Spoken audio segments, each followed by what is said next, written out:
So that was number 5. Now the horror movie. Right. Well, would you like to introduce this one? So number 6. 6 is was Little Ghost Nebula. It's called the Little Ghost Nebula, and it's in one of the constellations in the ecliptic that is not in the sort of astrological zodiac. It's the sign of the mythical serpent bearer, Ophiuchus. He's wrestling a serpent in his arms. And the sun is in Ophiuchus for I think 14 or 17 days, I can't remember, it's between that number somewhere. And the Little Ghost Nebula, of course, it suggests ghosts, things that go bump in the night, that kind of thing. And I think, if I remember rightly, the very first image is this apparition on some old stairs in an old building. Yes. And the whole video has a creepy sort of... Very creepy. Very otherworldly sort of feel about it. Mm-hmm. And I can't remember what phrase we came up for this one, but I remember it was quite a good one. So this one, being based around the idea of ghouls or ghosts, as a principal theme, was petrifying expectations. Yes, petrifying there's one thing that's very important to mention in this video. At the time that I was writing this particular section, I always have been, but I got even more obsessed with listening to the music of the monks of Bhutan, which is a sort of secretive mountain kingdom in the Himalayas, and the sound of their ritual music. And I didn't try and reproduce it in this particular movement, this section. I don't call them movements, they're sections.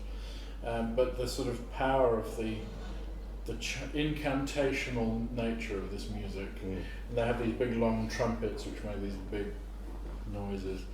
And there's two moments in this particular section where it's like a huge noisy band, as it were, comes in playing loud brass notes. But if I'm right, we can say noisy band, but I think what they're actually playing from a musical point of view is a perfect fifth interval. Is that right?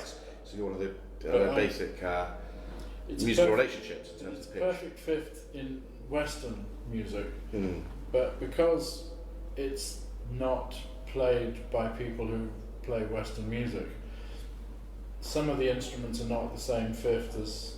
So what I've done is I've sort of blurred the fifth by putting, one instrument playing a quarter tone sharper or quarter tone flatter at certain points.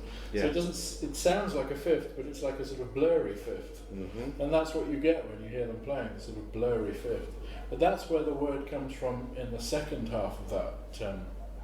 The expectations. Because of this religious idea of you're looking towards redemption or whatever it is in any particular religion. So it's an expectation of being blessed or being set free or whatever it is.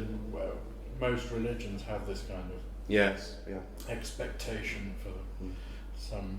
So I think admittedly two very, very different elements in this, which are not really related as such. No, but just by that virtue, just having two elements which are very contrasting and a duality like that.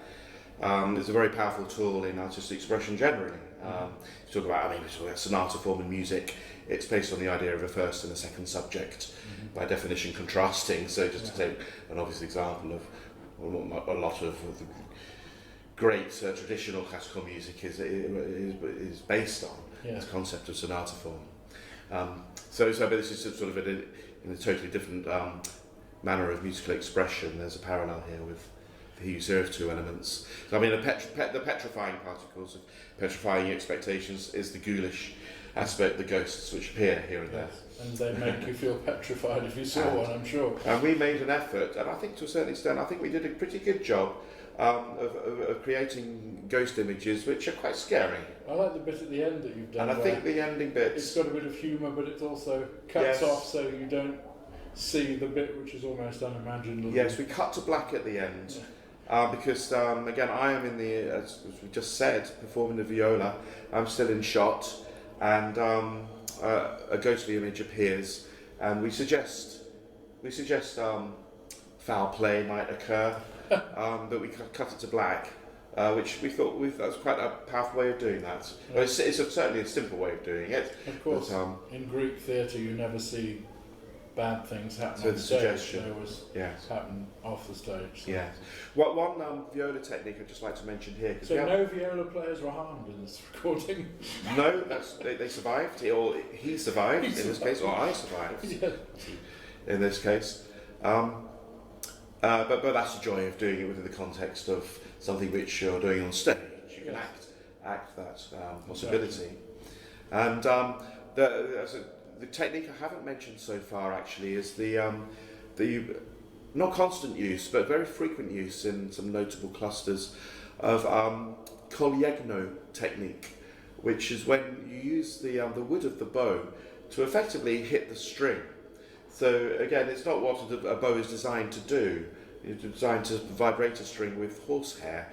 But Kolyegno is a commonly used technique in certainly romantic music onwards. Haydn, I think. And occasionally it was used in classical music, I think, but not rarely, but it was known, certainly. But it has a percussive effect which can actually evoke any number of associations. And getting back to our overall theme, the aesthetics of associations, I think this is just a very good one just to talk about a little bit, because it's an effect which is used many times in a number of these pieces, not just this one. But the beginning of Little Ghost Nebula has a very effective use of Kolyegno with very rapid demi-semi-quaver notes, or 30-second notes, I think they would also be known as, which creates this clattering sound, which on its own is benign and doesn't really.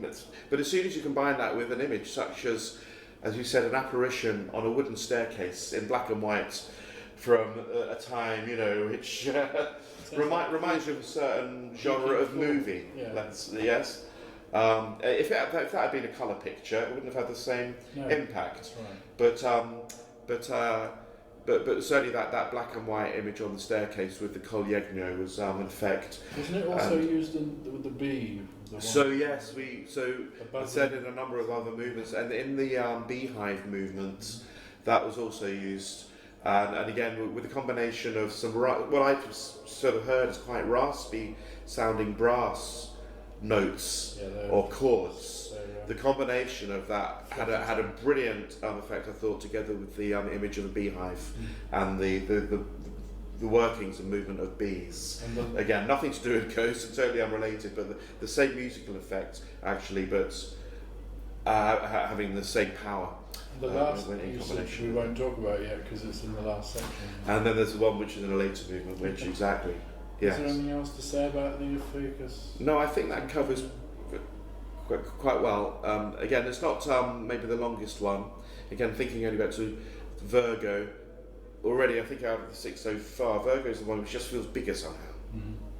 It just feels massive. It's and a massive black hole. Yes, yes.